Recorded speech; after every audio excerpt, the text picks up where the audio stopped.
The stagecoach climbed through snow that had no end. February in the Colorado Rockies was not a season. It was a test, the kind that killed the weak and marked the strong. Clara Ashford sat alone in the back of the coach, her gloved hands folded over a leather satchel like it held the only truth she had left in the world. It did. Inside that satchel was a letter, a contract, a promise from a man named Caleb Drummond who lived somewhere up in these frozen peaks. A promise she was beginning to suspect was a lie. The coach driver, Hank Beaumont, had been quiet for the last 2 hours. That was unusual. Hank was the kind of man who filled silence the way water fills a cup. He told stories about every rock and ridge they passed. He knew the names of homesteaders, their wives, their children, even their dogs. But when Clara had shown him the letter that morning in Silver Falls, Hank had gone still, the way a man goes still when he sees a snake coiled in his path. "Ma'am," he'd said slowly, turning the envelope over in his weathered hands. "This postmark says Denver." "Yes." "Caleb Drummond doesn't go to Denver, hasn't left his mountain in 6 years." Clara's stomach had tightened then, but she'd kept her voice steady. "Perhaps he sent it through a friend." Hank had looked at her with eyes that had seen too much frontier life to believe in convenient explanations. "Caleb Drummond doesn't have friends," he paused, then added quietly. "And if you're wondering, I've been driving these mountain roads for 20 years, seen things that'd make most men quit. That rifle behind my seat isn't decoration, kept me alive through the war and every winter since." The casual mention of the rifle had seemed unimportant then. Clara filed it away and said nothing. Now, as the coach swayed around another switchback, Clara pulled the letter from her satchel and read it for the 14th time. The paper was good quality, expensive. The handwriting was educated, precise, each letter formed with the kind of care that spoke of discipline. Seeking a woman of intellect and fortitude, mountain living, hard winters, no luxuries. If you can endure isolation and silence, write back. Marriage of mutual benefit, not sentiment. C. Drummond, Silver Ridge, Colorado. She had written back. God help her, she had written back. The response had arrived 3 weeks later with $50 in cash tucked inside. Enough for coach fare and supplies. The note was brief. "Come before the first thaw. Hank Beaumont will bring you to the ridge. Tell no one your real name until we meet." That last line had sealed her decision. Tell no one your real name. Clara Ashford, former teacher at the Boston Ladies Academy for Young Women, understood the value of a false name better than most. She had been using one for 2 months. The coach lurched to a stop. "End of the line, miss." Hank paused, realizing he still didn't know what to call her. "Ashford," Clara said quietly. "You can call me Miss Ashford now." She stepped down into snow that came to her ankles. The air was so cold it burned her lungs. Around her the world was white and gray and silent. Pine trees stood like sentinels. The sky pressed low heavy with the promise of more snow. And there, 50 yards up a narrow trail, stood a cabin. Smoke rose from its chimney. A single window glowed with lamplight. It looked like the kind of place a man went to disappear. "He knows you're coming?" Hank asked, unloading her trunk from the back of the coach. "He invited me." "That's not what I asked." Clara turned to face the old driver. His crooked hat was dusted with snow. His eyes were sharp beneath bushy gray eyebrows. "Mr. Beaumont, if you have something to say it plainly." Hank set her trunk down and straightened up with a grunt. "I've known Caleb Drummond for 8 years. Brought him supplies every month, rain or shine. In all that time he's never once mentioned wanting a wife, never mentioned wanting anybody." People change. "Not Caleb." Hank glanced toward the cabin, then back at Clara. His voice dropped. "War broke something in that man, something that doesn't fix easy. You sure you want to walk up that trail?" Clara thought about Boston. She thought about the academy. She thought about Headmistress Thornton's face when the accusation had been made. Theft of school funds. A lie so complete, so carefully constructed that Clara's protests had sounded like exactly what they were meant to sound like. Desperate denials from a guilty woman. She thought about her name in the newspapers. Her former students turning away when she passed on the street. Her landlady asking her to leave. She thought about the small room she'd rented under a false name, counting the last of her savings, knowing that winter was coming and she had nowhere left to run. "I'm sure," Clara said. Hank studied her for a long moment. Then he nodded, tipped his hat, and climbed back onto the coach. "I'll be back in 2 weeks with supplies. If you need to leave before then, I won't." The coach pulled away, wheels crunching through snow. Clara watched until it disappeared around the bend. Then she picked up her trunk, small and light, because it held everything she owned in the world, and walked toward the cabin. The door opened before she reached it. The man who stood in the doorway was not what she expected. Clara had imagined a rough mountain man, unkempt, crude, the kind of man who needed a mail-order bride because no woman in her right mind would choose him. Caleb Drummond was none of those things. He was tall, taller than any man she'd seen. His shoulders filled the doorframe. He wore a plain wool shirt, sleeves rolled to his elbows despite the cold, revealing forearms corded with muscle and marked with old scars. His beard was dark and neatly trimmed.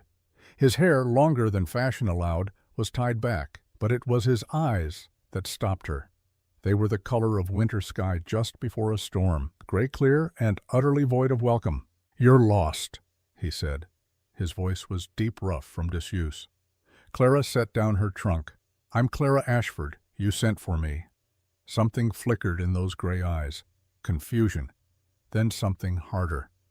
"I didn't send for anyone." The words hit her like cold water.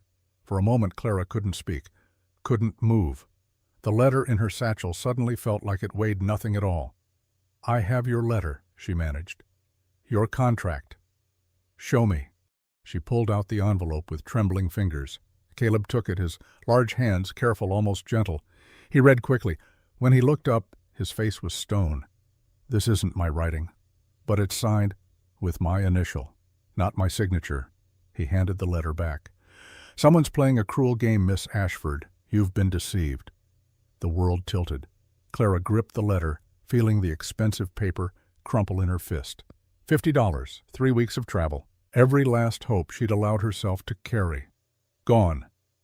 "I see," she heard herself say from very far away. Caleb Drummond stepped back from the door. "I'm sorry for your trouble. Hank will be back in 2 weeks. You can—" A sound cut through the air, high and thin.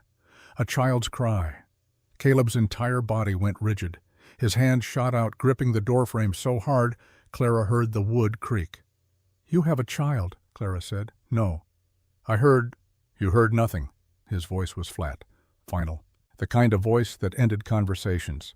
But Clara Ashford had been a teacher for 6 years. She knew the sound of a frightened child when she heard one. She looked past Caleb into the cabin. It was larger than it appeared from outside. A stone fireplace dominated one wall. A rough wooden table sat in the center, shelves lined with books. More books than she'd expected. More books than made sense for a man who lived alone. And there, barely visible through a doorway to what must be a second room, she saw movement, small, quick, a flash of dark hair. "Mr. Drummond," Clara said quietly, "I've come a very long way. I have nowhere else to go, and you have a child in that cabin who sounds terrified." "That's none of your concern." "Perhaps not, but I'm a teacher, was a teacher. I'm good with children." Caleb's jaw tightened. "The boy doesn't need—" Another cry, louder this time, desperate. Caleb turned without another word and strode into the cabin. Clara made a choice in that moment. She picked up her trunk and followed him inside. The cabin was warm. The fire in the hearth crackled and popped. The smell of wood smoke and coffee filled the air. It should have been welcoming. Instead, it felt like stepping into a space that had been sealed shut for too long. Caleb disappeared through the doorway. Clara heard his voice low and careful. "It's all right, just a visitor. She's leaving soon." Clara set down her trunk and moved closer to the doorway. She could see into the small bedroom now. A narrow bed, a trunk, and huddled in the corner, knees pulled to his chest, was a boy. He couldn't have been more than 8 years old. Dark hair hung in his eyes. His clothes were clean but worn, and his face, pale and thin, was frozen in an expression Clara recognized from her years teaching. Terror. The boy's eyes locked onto hers. He didn't make a sound now, just stared with the kind of intensity that made Clara's chest ache. "What's his name?" she asked softly. Caleb stood between her and the boy, a wall of muscle and warning. "Samuel." "Hello, Samuel." Clara didn't move closer, didn't reach out, just stood in the doorway and offered a small smile. "My name is Clara. I'm sorry if I frightened you." Samuel didn't respond, didn't blink. His small hands gripped his knees tighter. "He doesn't talk," Caleb said. "Can't or won't? Does it matter?" "Yes." Caleb turned to face her fully. Up close, Clara could see more details. The scar that ran along his jawline, mostly hidden by his beard. The shadows under his eyes that spoke of too many sleepless nights. The way his hands hung at his sides, deliberately loose, like a man who had trained himself not to make fists. "Samuel hasn't spoken in 4 months, Caleb said. "Not since—" he stopped. "Not since he came here. Where are his parents?" "Dead." The word was final. Clara didn't press. Instead, she looked back at Samuel. The boy was watching her with those huge, dark eyes. There was something in his gaze, not just fear, something older, something that had seen too much. "I can help," Clara said. "I don't need help." "I wasn't talking about you." Caleb's expression didn't change, but something shifted behind his eyes. A crack in the armor. Small, but there. "You should go," he said, but his voice lacked the earlier certainty. Clara made her second choice of the day. "I'm a teacher, Mr. Drummond, or I was until 2 months ago. I taught children how to read, how to write, how to find their voices when the world tried to silence them." "What happened 2 months ago?" "I was accused of a crime I didn't commit. My name was destroyed. My career ended." Clara kept her eyes on his. "So when you say someone played a cruel game with that letter, I believe you. Because I know what it's like to be used as a pawn." "That doesn't explain why you're still standing in my cabin." "Because that boy needs someone who knows how to reach a child who's been hurt. And because I have nowhere else to go before Hank returns in 2 weeks." She paused. "Let me stay. Let me try to help Samuel. If I fail, I'll leave when the coach comes. If I succeed, if you succeed, then you'll have a child who can speak again, and I'll have earned shelter for the winter." Clara folded her hands in front of her, a gesture of calm she didn't feel. "A marriage of mutual benefit, not sentiment. Isn't that what the letter promised?" Caleb stared at her for a long moment. Behind him, Samuel had gone very still, as if holding his breath. Finally, Caleb spoke. "You can sleep in the storeroom. There's a cot. It's not comfortable." "I don't need comfortable. I don't have much food. I don't eat much. And Miss Ashford," his gray eyes held hers, "if you try to leave before those 2 weeks are up, you'll die on this mountain. The snow doesn't forgive mistakes." "Then I won't make any." Something that might have been respect flickered across Caleb's face. He nodded once, then turned back to Samuel. The boy was still watching Clara. For just a moment, Samuel's hand lifted. His fingers moved in a small gesture. Not quite a wave, but not nothing either. Clara smiled. The storeroom was exactly as promised. A small space attached to the main cabin, a cot with a thin mattress and 2 wool blankets, a single shelf, a narrow window that looked out at endless snow. Clara unpacked her trunk methodically. 3 dresses, undergarments, a winter coat, a pair of boots, and at the bottom, wrapped in cloth, the only things she'd saved from her former life. A silver hairbrush that had belonged to her mother, a leather journal half filled with lesson plans and notes, and a photograph. Clara held the photograph for a long moment. 20 young women in neat rows. The graduating class of 1877. She stood at the end of the back row, younger, then her face bright with the certainty that came from believing the world was fair.